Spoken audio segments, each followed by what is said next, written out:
Hey guys, a little update for you today. So I ended up painting the roof of the car 2 nights ago. Right now I actually have the door outside. I'm painting the inside door jamb to match, and did the gas door as well. So last night I actually pulled out the carpet, and I was going to pull it out and try and dye it. Well, I tried dyeing it, didn't really work out. So I'm going to eventually get a replacement carpet from stockinteriors.com. I have some samples coming out so I can see what color I like and see if I like the carpet or not before I go ahead and do it. But I think it'll be all right. I heard a lot of good things, so it's coming along. Let me show you. So as you can see, the carpet's out and the roof's done. I know I left this go. Well, there's a molding that literally covers this entire thing, so I'm not worried about that one bit. But the roof looks pretty good. There is a couple little pieces of dirt in it, but I took the whole sunroof out to make sure I got color in behind everything and I didn't have to tape up where the sunroof went. The only problem with the hatch is I had to tape off the window, and the car's been painted before, so there might, hopefully it won't, but it might pose a problem later on down the road. Molding got a little sanded when I was working on it, but anyways, obviously the spoiler will go back on, but there's a lot of dirt in the trunk. But luckily, all these are light dirt nibs, and all of them will come out really easy with some wet sanding and buffing. None of these are really bad. Same with the quarter panel. The whole car is just going to get wet sanded and buffed. But here's the sunroof, and on the inside of the sunroof, there's some surface rust. So while I have this, out of the car, I'm actually going to try and clean up all this rust and make it nice before I put it back in. And I might even leave it off. I might wet sand and buff the roof before I put it back in. That way I don't have to worry about messing up the molding or anything like that. So all I did on the door was just the inside. I painted over that crap because that all gets hidden by the door panel anyway. But here's pretty much everything there. Here's my gas door. So that turned out pretty good. But the main thing we're actually working on today is some of this interior stuff, because I want to start getting everything put back into the car. That way I can close up everything and just focus on the outside. So I kind of want to switch gears and try and get the inside of the car done, because a lot of the stuff, like once I'm ready to put that door back on so I can take that off the stand and put this door on the stand, I'm not going to be able to because I don't have all the moldings and the seals and everything. I want to be able to put all that back on before I put the door on, and then the door's in my way. So anyways, I have the radio panel out, and I actually have two panels now because I picked that one up at the junkyard. So that panel, the panel here, that have the radio, I'll show you what I'm doing with that one, and I'm going to do a radio delete panel with that. And then the other one I'll leave exposed, open up. That way I can put a radio in the car if I ever decide, that I want to. I can kind of flip-flop back and forth. So I've actually pulled out the cluster, and I pulled out the vents, everything like that.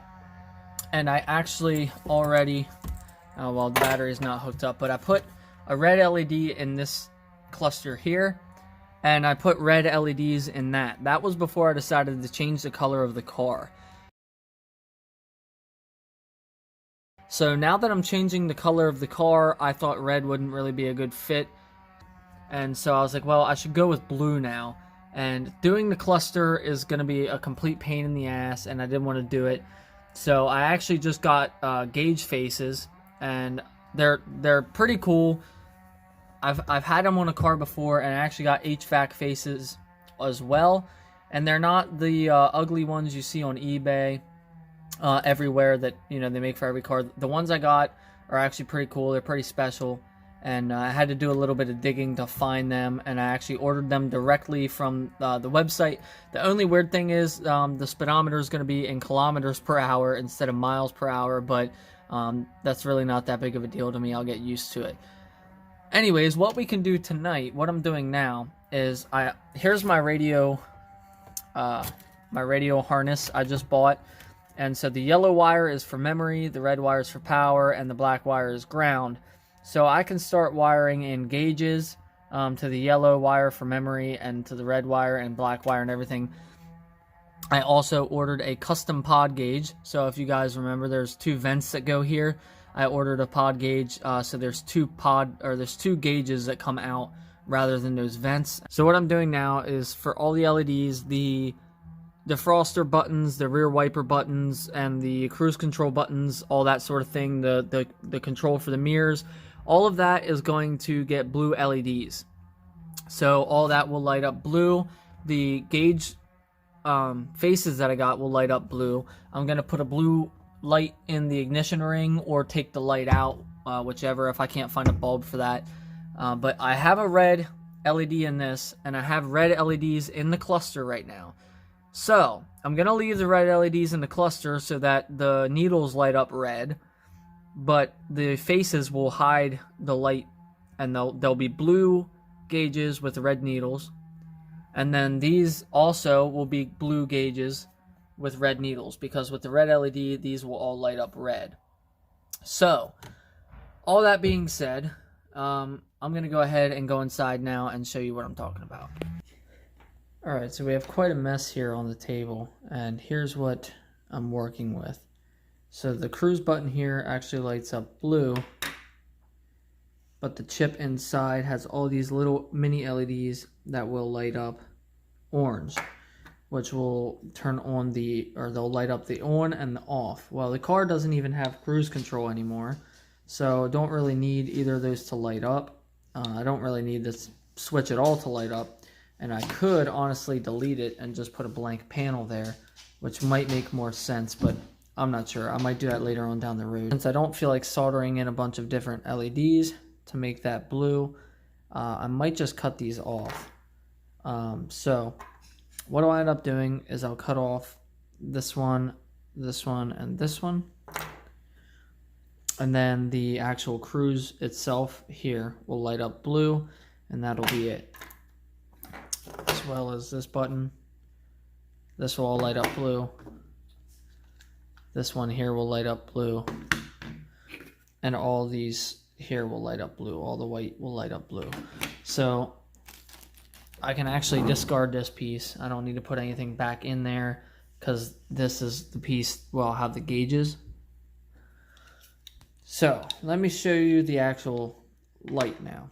I'll slide this microchip back in there, and you'll get to see this. Actually, I'll do that right here. So here is a stock bulb. I actually first ordered these, and as you can tell, they are way bigger.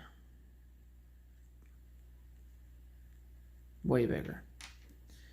Definitely don't work. So I had to order more, which are right here. And these are the correct size. Stock bulb. And get out the replacement. Alright, so I have blue LEDs and everything, and just because I have a couple red ones, I'm going to go ahead and put a red one in here to make this look a little bit more, a little brighter, a little more modern looking. Okay, back out here now, you guys can see my red LEDs. Now all that's going to matter is that the needles will be red, which will be alright. But we're just testing to make sure all this works. That is lit up blue.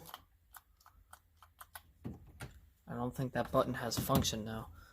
I didn't tamper with anything, but I don't think it's functioning.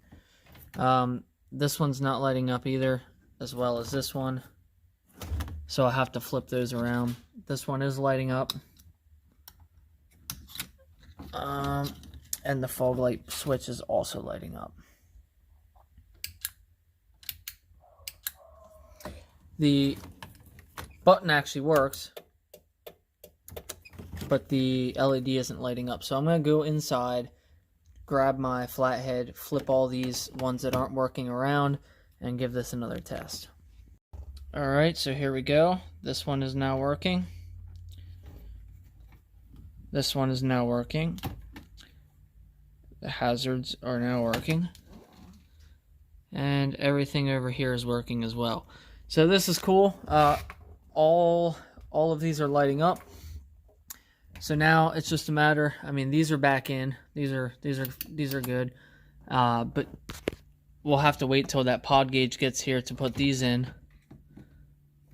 Within the next few days, we will have the HVAC controls and the gauge cluster, and that's what I'm mostly excited for. I can't wait to get those in this car. Since we got all the LEDs done, this is the next project. So this piece here is actually something that I cut out of this old ammo box over here. It has some texture to it that looks pretty similar to what's on here, close enough. So what I'm going to do is I'm going to actually flip this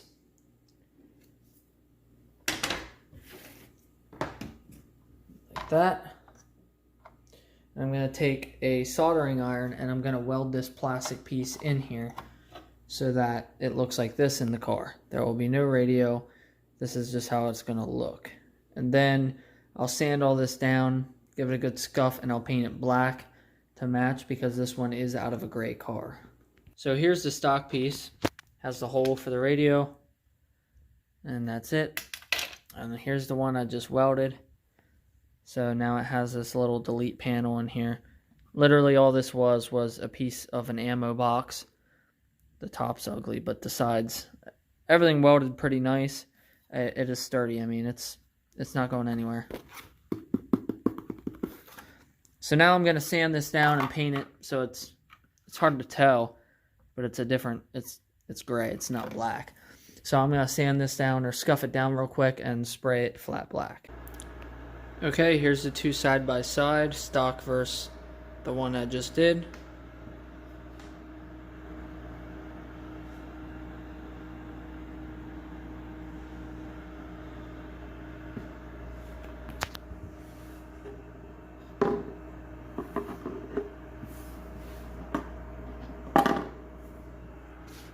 So I think I'm going to end the video here. So definitely look for some more content coming soon. As far as the once the gauges get here and that sort of thing, I'll be working on them. And like I said, the interior, we'll be working on that a good bit here. So eventually, soon, I'll have that carpet here, ordering some gauges, ordering the cluster and the HVAC controls and that sort of thing. Once that custom pod gauge gets here and everything, we're really going to be buttoning up the interior a lot. And then we'll obviously keep moving forward with painting as much as we can too. So that's it for now, guys. I'll see you in the next one.